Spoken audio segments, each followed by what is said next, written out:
Bonjour à vous, mes très chers amis. Je suis ravi de vous retrouver sur la chaîne Fatmir Football. Dernière vidéo donc consacrée aux dernières news sur les clubs de foot féminin. La fenêtre mercato vient de se fermer donc au 2 septembre et les championnats donc ont pris le relais pour la plupart des pays, l'Italie, l'Espagne, l'Allemagne notamment. En Allemagne, on voit déjà un Bayern rayonnant. Vraiment qui est sur une série impressionnante. En Espagne, le Real est au rendez-vous et tient la dragée haute donc au Barça. Donc les deux clubs sont leaders et squattent les premières places du classement. Et en Italie, je pense que ça va être un championnat très ouvert. Où là, je vois 3-4 équipes. L'Inter de Milan qui fait un super démarrage avec Lina Magoul, transfuge donc du Bayern qui a rejoint donc le club lombard et vraiment qui fait des merveilles là-bas. L'AS Rome également et puis la Juventus. Donc on verra bien ce que ça va donner en Italie. Donc voilà, les championnats donc battent leur plein aussi pour cette rentrée. L'été, semble-t-il, est déjà un lointain souvenir. Et voilà, les clubs ont profité de ce mercato qui a vraiment été spectaculaire pour fourbir leurs armes et proposer les meilleurs effectifs possibles. Et pour les clubs les plus ambitieux, aller chercher des titres, que ce soit au niveau domestique et pourquoi pas au niveau européen. Donc, il fut un temps où l'Olympique Lyonnais était la référence et dominait outrageusement donc, le monde du foot féminin. Ces temps sont révolus. Désolé, amis lyonnais, hein, mais c'est comme ça. La concurrence est étoffée. On a vu venir tout ça, hein, bien évidemment. Nous, ici en France, bien évidemment, on n'était pas des petits naïfs qui sont totalement surpris par ce qui se passe. Les clubs, vraiment, et pour l'essentiel, hein, tous ceux notamment que j'ai passés en revue dans mes dernières vidéos, je vous invite à aller les découvrir au travers du prisme du mercato. On construit de façon intelligente, patiente, donc leur effectif pour proposer aujourd'hui des effectifs qui sont homogènes, de qualité internationale, avec des footballeuses, des joueuses de sélection qui apportent toute leur expérience dans leurs clubs respectifs et qui font que la concurrence est très rude et ça va être incroyable au niveau des championnats mais aussi au niveau de la Ligue des Champions.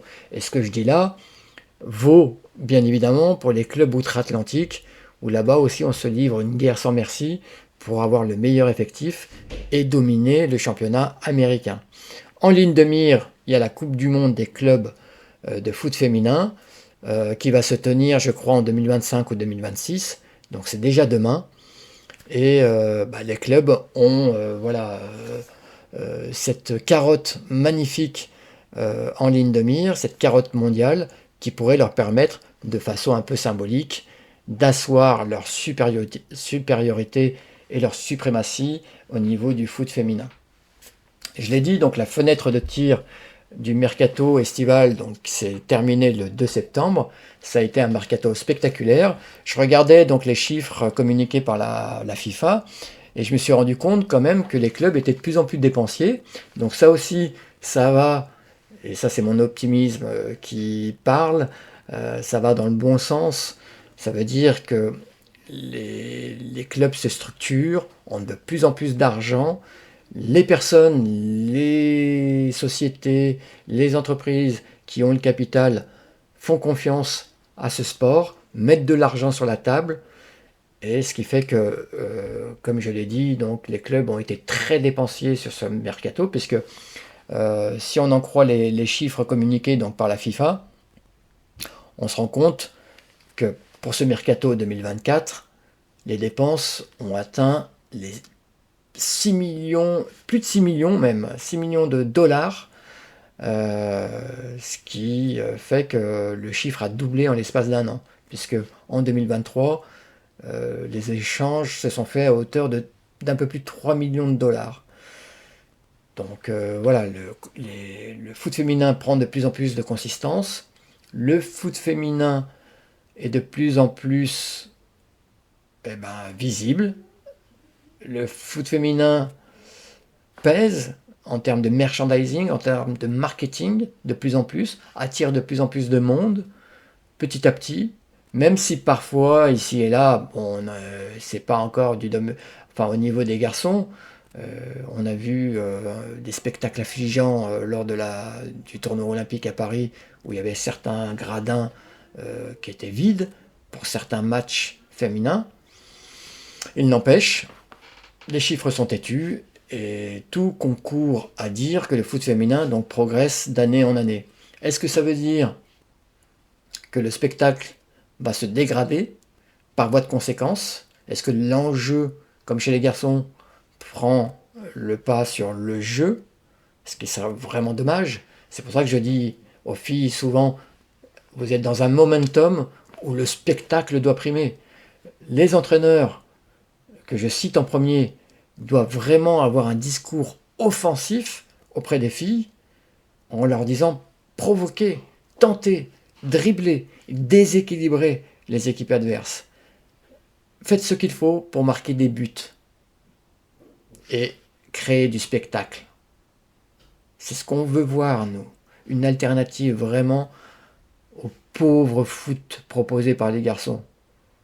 Alors, c'est pas ce que je dis là n'est pas une règle pour tous les clubs de foot chez les garçons, Dieu merci. Mais on est loin du football de panache, du football romantique, j'allais dire, avec des allants offensifs incroyables des années 80-90. D'ailleurs, une petite pensée, au moment où je parle de foot des années 80-90, petite pensée pour Didier Roustan, excusez-moi, qui nous a quittés.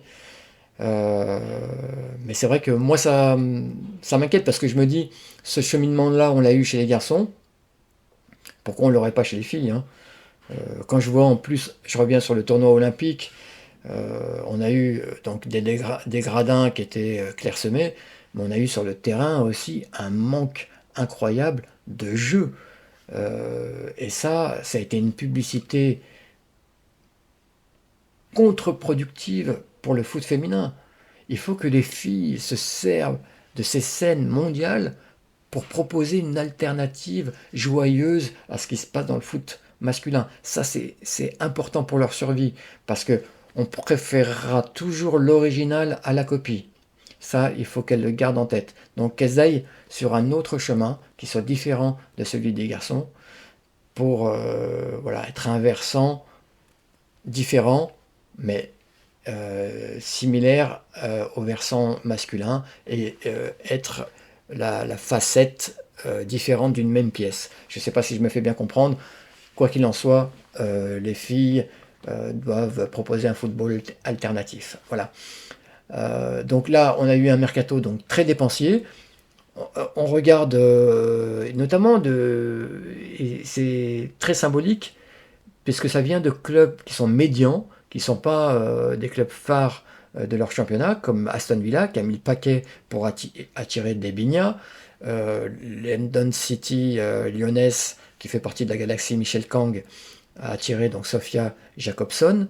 On a Leicester, qui, avec Amandine Miquel, souhaite jouer aussi les troubles fêtes, et donc a un effectif quand même intéressant. On se rend compte que le mercato, vraiment, tout le monde joue le jeu et tout le monde essaye de se construire un très bel effectif. Ce mercato aurait pu vraiment rentrer dans l'histoire avec Aitana Bonmati, qui a fait l'objet vraiment d'une drague, j'allais dire obscène, en tout cas insensée de la part du club londonien de Chelsea, qui était prêt à mettre 3 millions d'euros sur la table pour s'adjuger les services du dernier Ballon d'Or en titre. Donc ça vous montre à quel point ce foot féminin s'est monétisé en quelque sorte, et vraiment les clubs sont prêts à casser leur tirelire pour s'adjuger les meilleurs cracks du foot féminin. Donc 3 millions d'euros sur la table, qui aurait été vraiment un record, mais on n'en était pas loin avec Arsenal, qui lui était prêt à mettre sur une autre joueuse du Barça, Keira Walsh, était prêt à mettre 1 million d'euros. Un peu moins d'1 million d'euros, mais c'est quand même énorme pour s'adjuger donc les services de Keira Walsh, à qui il restait qu'un an de contrat. À qui il ne reste qu'un an de contrat. Et le Barça a 2 fois décliné l'offre. Donc quand on vient me dire que le club catalan est en difficulté financière, laissez-moi rire. Alors c'est peut-être pas des sommes incroyables, 1 million, 3 millions, quand on parle de cinquantaine de millions pour certains joueurs de l'effectif catalan, mais quand on est un club qui est censé être au bord du gouffre financier, je pense que 1 million, 3 millions sont les bienvenus pour renflouer un petit peu les caisses. Je ne sais pas ce que vous en pensez. En tout cas, moi je n'adhère pas du tout à ce discours pessimiste concernant donc l'état financier du club catalan.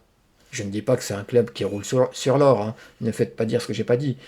C'est un club qui est loin d'avoir les moyens de ses ambitions, ça c'est sûr, mais pour autant c'est pas un club qui est au bord du gouffre financier et qui va mettre la clé sous la porte. Quand on parle de clubs qui mettent la clé sous la porte, une pensée également pour la section féminine.